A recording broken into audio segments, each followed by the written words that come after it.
Moving on, Justin R. White asks, the big lie, if you're white and then you are inherently and irredeemably racist regardless of your actual thoughts or conduct. You have to understand something about the progressive movement. The progressive movement it's a good question to follow on the one that we just took. The progressive movement is predicated upon giving minorities goodies, not a lot of goodies, just food pellets basically. So if you're going to buy the votes of Black America, if you're a Democrat and decided that you're going to follow this W.E.B. Du Bois way of dealing with Black Americans as inferior, if you're basically going to bribe Black Americans, that's what we're doing now. We're bribing the people who live in these inner cities, and we say, listen, keep the violence internal. We can't stop you from killing each other. We don't really care. That's the attitude of the Democrats that run these big cities. We don't really care if you kill each other. Just don't shoot up malls and don't go into the taxpayers' neighborhoods. And in exchange for this, there will be a regular stipend deposited into your account. Your little ATM card will get recharged every month, and you may get a crappy piece of junk Obama phone once every 4 years, and we'll give you just enough money for your rent, just enough money for crappy food, just enough money for bus passes. That's the deal. But you got to understand, if you're going to pay for this, you've got to take it from somebody else. And the way you take it from somebody else is you guilt them into shutting up. You basically, the reason that white people are demonized by the left, that every white person is a racist, is because they're about to steal from you.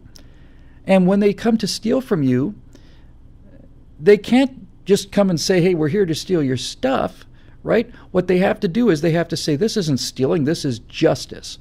You have benefited from slavery. Yes, you, in 2015, you are benefiting from what your great-great-great-great-great-great-great-grandfather may have done. Fact of the matter is, most white people in this country came in after the Civil War. Most of the white people in this country came in the big wave of immigration after the Civil War. And of those that were here before the Civil War, is only a small percentage of the total American population lived in the South, and the number of slaveholders in the Confederacy was a very small number of the Confederacy. Most people don't realize that either. They think everybody that fought in the Civil War on the side of the Confederacy had slaves. That's ridiculous. It was a product of large landowners. And the final irony here, in terms of this giant you owe us stuff, is it is true that slaves built a part of the U.S. economy. And what slaves built was the plantation system.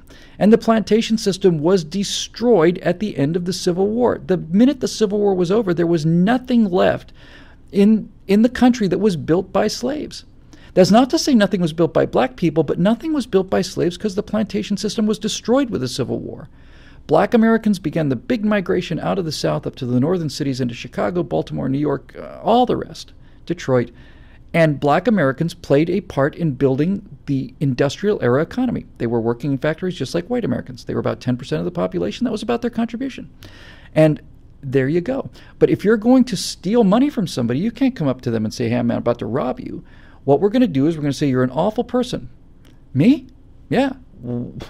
What did I do? It's not what you did. It's what your great-great-great-great-great-great-great-great-grandfather may have done. 6 generations, 7, I don't know what the number is. The point is, it's irrelevant. I'm not responsible for what my dad did, let alone what my great-great-great-great-great-great-grandfather did.